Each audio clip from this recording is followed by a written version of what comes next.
Well, spring is here, and that means it's deer fawn season, and some on social media have been posting about seeing these fawns in their yard, that is. Now, WFXR Zoe Maury has more on what you should do if you see one in your yard.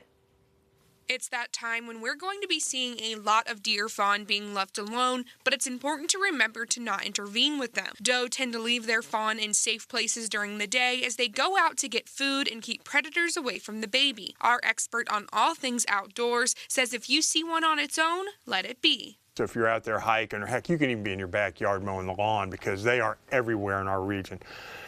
If you see the fawn, leave it alone. If the fawn's there by itself, give it some time. Mama's eventually going to come back for it. Katie Martin, a biologist with the Virginia Department of Wildlife Resources, tells me we could see deer fawn being born from now until June. It is rare for people to see the mother actually interacting with the fawn. She may be doing that early in the morning or late in the evening, and she'll often keep a fawn in the same place for several days in a row. So not uncommon for one to be there a while, but if it starts making a lot of noise or it really seems like it's been a while since it's maybe had any interaction, that could be a time to check in and see if it needs some intervention.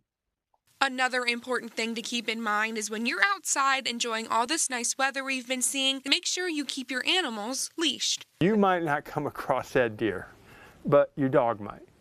And a dog's a predator by nature.